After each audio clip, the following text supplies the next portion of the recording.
Hello friends, how are you? कैसे हैं आप सब? स्वागत है आपका अपने ही चैनल मीडू स्टडी में। मैं हूं आपका friend Ashutosh, I am Indore से। एंड मीडू स्टडी में फ्रेंड, जैसा कि हम सब जानते हैं, ये है आपकी CAT 21 dream I am series. हाँ जी, ड्रीम आई एम सीरीज़, जिसमें 75 डेज एंड 75 वीडियोज़ में हम कर रहे हैं कैट की पूरी तैयारी। फ्रेंड्स, आज की हमारी वीडियो क्यूए सेक्शन पे है, जिसमें 29 वीडियोज़ आनी है। और जैसा कि हम हर वीडियो में आपको बताते हैं, ये सब आपकी वीडियोस ऑलरेडी आ चुकी हैं। आप इसको इस तरीके से रीड कीजिए। आपको एवरेज का टॉपिक देखना हो तो वीडियो नंबर 27 पे जाइएगा। चलिए आज के टॉपिक की बात करते हैं। आज हमारी जो है वो 15th वीडियो है, तो मतलब हम 50% वीडियोस ऑलरेडी कर चुके हैं। इनइक्वालिटीज़ के बारे में हम आज पढ़ेंगे। तो सबसे पहले जानते हैं इनइक्वालिटीज़ होती क्या है। तो देखिए, बहुत सारे हमने इक्वालिटी के क्वेश्चंस तो करे थे, जिसमें क्या होता था, x plus Y is equal to Z, ऐसा कुछ गिवन होता था कि दो चीज़ें हैं और इक्वल का साइन है किसी चीज़ के इक्वल हैं।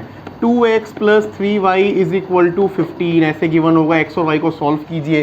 तो मतलब LHS ये साइड होती है हमारी LHS और ये होती है RHS। तो LHS और RHS के बीच में इक्वालिटी का साइन होता है। इनइक्वालिटी का क्या मतलब है कि ये इक्वल नहीं होगी। अब वो चीज़ अगर इक्वल ना हो तो क्या क्या हो सकती है? ग्रेटर देन इक्वल टू हो सकता है LHS, ग्रेटर देन हो सकता है, लेस देन हो सकता है और लेस देन इक्वल टू हो सकता है। ये चार केसेस हमारे अराइज हो सकते हैं। तो इन्हीं चारों केसेस को बोलते हैं हम इनइक्वालिटी। अब इनइक्वालिटी के बारे में और आगे जानते हैं। सो देखिए, बेसिक रूल्स के बारे में बात करते हैं। तो पहली बात, तो जैसे हम इक्वालिटी में कर सकते हैं, इनइक्वालिटी में भी हम सेम नंबर ऐड या सब्ट्रैक्ट करते हैं दोनों साइड, कोई उसमें चेंज नहीं होगा। अब इसमें एग्जांपल देख लीजिए, 8 ग्रेटर देन 6 है, तो अब आप इधर भी 2 जोड़ दीजिए, इधर भी 2 जोड़ दीजिए। इधर हो जाएगा 8 + 2 10, इधर हो जाएगा 6 + 2 8। ये दोनों बड़े, इस फिर भी बड़ा ही रहेगा। दूसरा देखिए, 5 9 से छोटा है, दोनों साइड सेम सब्ट्रैक्ट किया फिर भी सेम ही रहेगा। तो हम सेम क्वांटिटी को ऐड और सब्ट्रैक्ट कर सकते हैं, उससे कोई चेंज नहीं आएगा। मल्टीप्लाई डिवाइड सेम नंबर से कर सकते हैं, बट उसमें साइन के चेंजेस हो सकते हैं। वो किस प्रकार से होंगे?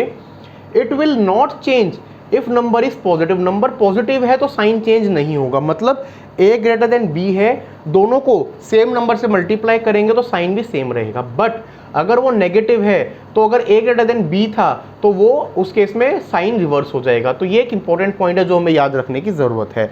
चलते हैं आगे, कॉन्सेप्ट के बारे में और समझते हैं। Linear equalities.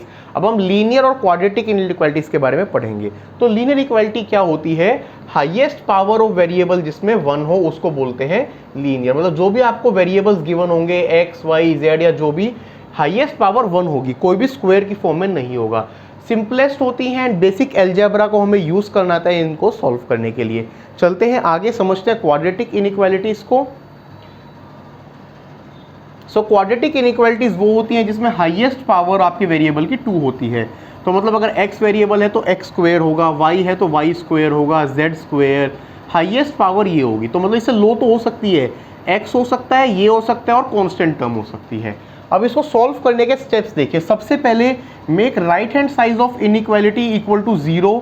अब मान लीजिए आपका इस फॉर्म में गिवन है, x square minus x greater than x plus 1, इस तरीके से मान लीजिए कुछ गिवन है। तो राइट हैंड साइड इसको 0 कर लीजिए। कैसे? इस टर्म को इधर ले आइए, इस टर्म को भी इधर ले आइए। ये हमारा पहला स्टेप हो गया। Factorize the expression. अब जो आपका LHS पे एक्सप्रेशन है उसको फैक्टराइज कीजिए और ये देखिए कि कोफिशिएंट ऑफ x जो है हर फैक्टर में पॉजिटिव हो। अब equate to 0 both the factors, इससे आपको पॉइंट्स मिल जाएंगे, इनको प्लॉट कीजिए और उसके बाद इसको सॉल्व कर लीजिए। तो सिंपल है, आपका सारी टर्म्स को इधर लेके आइए, उसके बाद आपके अगर रूट्स बनाइए एंड उस क्वेश्चन को सॉल्व कीजिए। अब basic rules and important points. Inequalities के केस में जो अरिथमेटिक मीन होता है AM, वो GM से या तो बड़ा होगा या उसके इक्वल होगा। किसी भी केस में वो उससे छोटा नहीं हो सकता। ठीक है। मॉड्यूलस आपको देखना हो तो मॉड्यूलस में हमेशा मैग्नीट्यूड की बात करते हैं। तो मोड 4 भी 4 होगा और मोड -4 भी 4 होगा। तो मॉड्यूलस के केस में सिर्फ मैग्नीट्यूड देखते हैं, साइन नहीं देखते। और मैक्सिमा मिनिमम का कॉन्सेप्ट हम लोग लगाते हैं प्रोडक्ट एंड सम्स के केस में। आगे चलते हैं। सो फ्रेंड्स, ये हमारे कुछ सिंपल से इंपॉर्टेंट कॉन्सेप्ट्स थे इनइक्वालिटी को लेके। अब ये जो हमने कॉन्सेप्ट्स पढ़े हैं, इन्हीं को हमें यूज़ करना है एंड कुछ क्वेश्चंस में इनको अप्लाई करना है। तो चलिए इनको यूज़ करते हैं और इनको अप्लाई करते हैं एंड उसके ऊपर क्वेश्चंस को सॉल्व करते हैं। चलिए स्टार्ट करते हैं।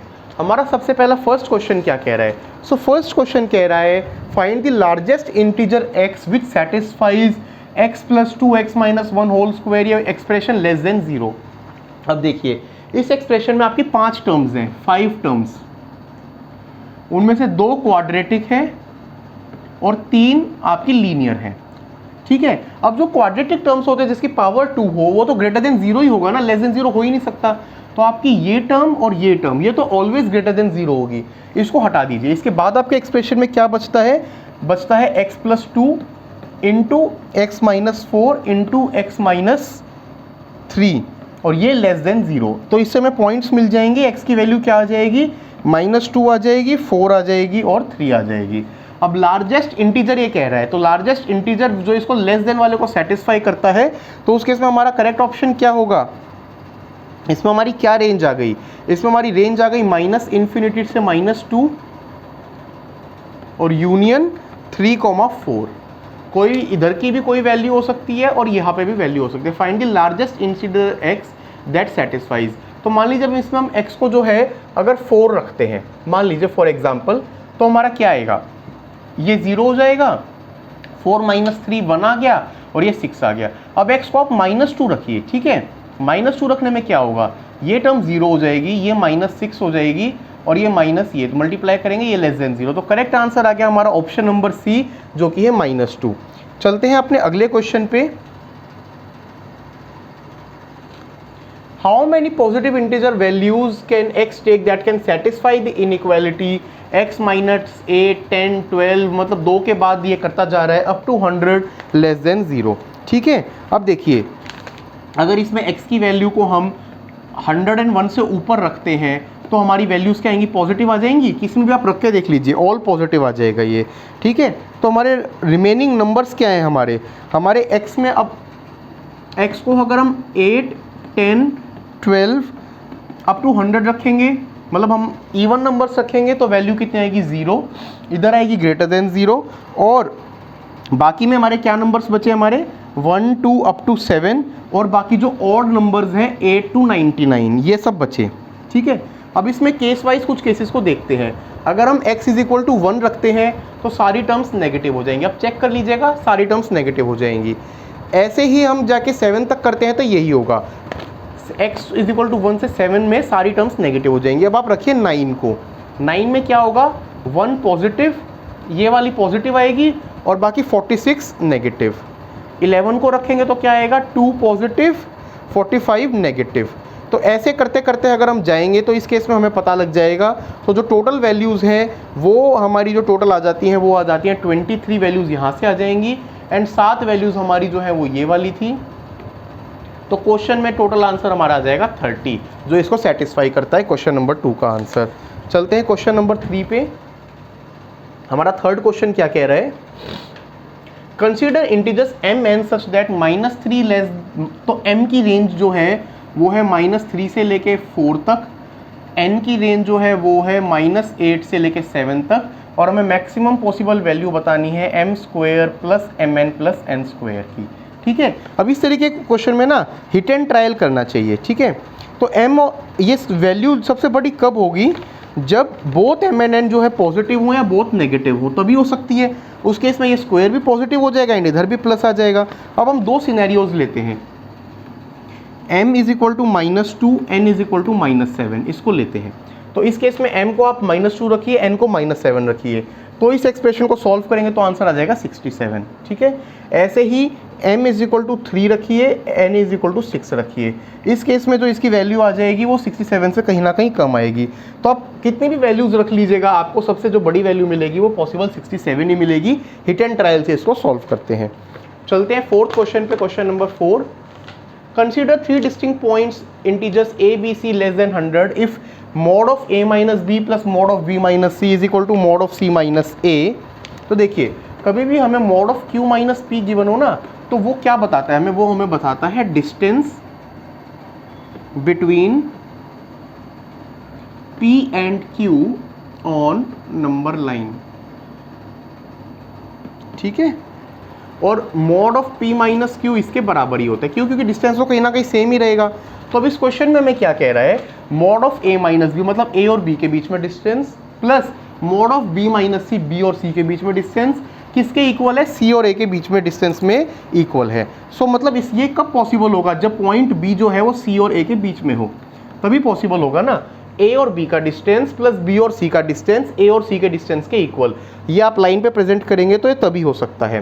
तो अब मैक्सिमम पॉसिबल वैल्यूज हमारी क्या हो सकती हैं, ए और सी जो है वो 99 हो सकता है और बी हमारा 98 हो सकता है, क्योंकि डिस्टिंक्ट रखना है। तो इस केस में मैक्सिमम पॉसिबल वैल्यू बी की कितनी होगी, क्योंकि वो मीडियम वैल्यू है, 100 से नीचे है ना, तो बी 98। भाई ये 99 हो, ये 99 हो, ये तो 99 तक ही जा सकता है ना। तो correct answer is option number A.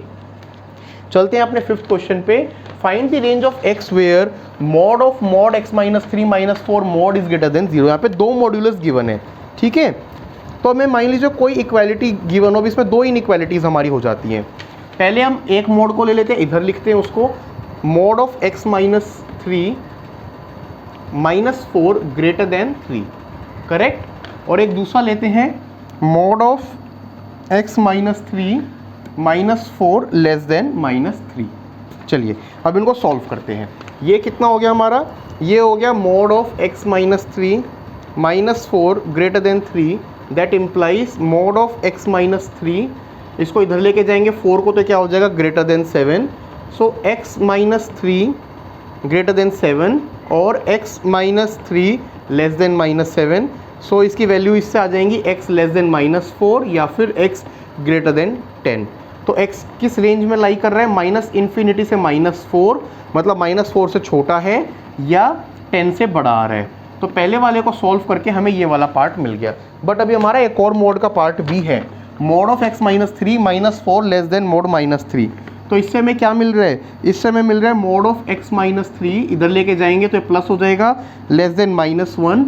So minus 1 less than x minus 3 less than 1, तो x लाइज बिटवीन 2 एंड 4।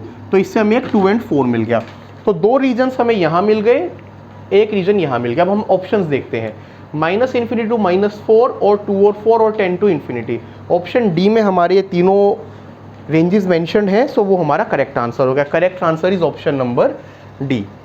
तो देखा फ्रेंड्स, आपको बेसिकली जो इक्वेशन सॉल्व करना होता है वही कॉन्सेप्ट लगाना है, बस इक्वल की बजाय यहाँ पे इनइक्वालिटी होती है, तो ग्रेटर और लेस का साइन ध्यान देना है। अगली वीडियो में हम कॉलम ग्राफ के बारे में जानेंगे, जो कि डीआई का इंपॉर्टेंट टॉपिक है। आपको हमारी आज की वीडियो कैसे लगी प्लीज़ बताइए।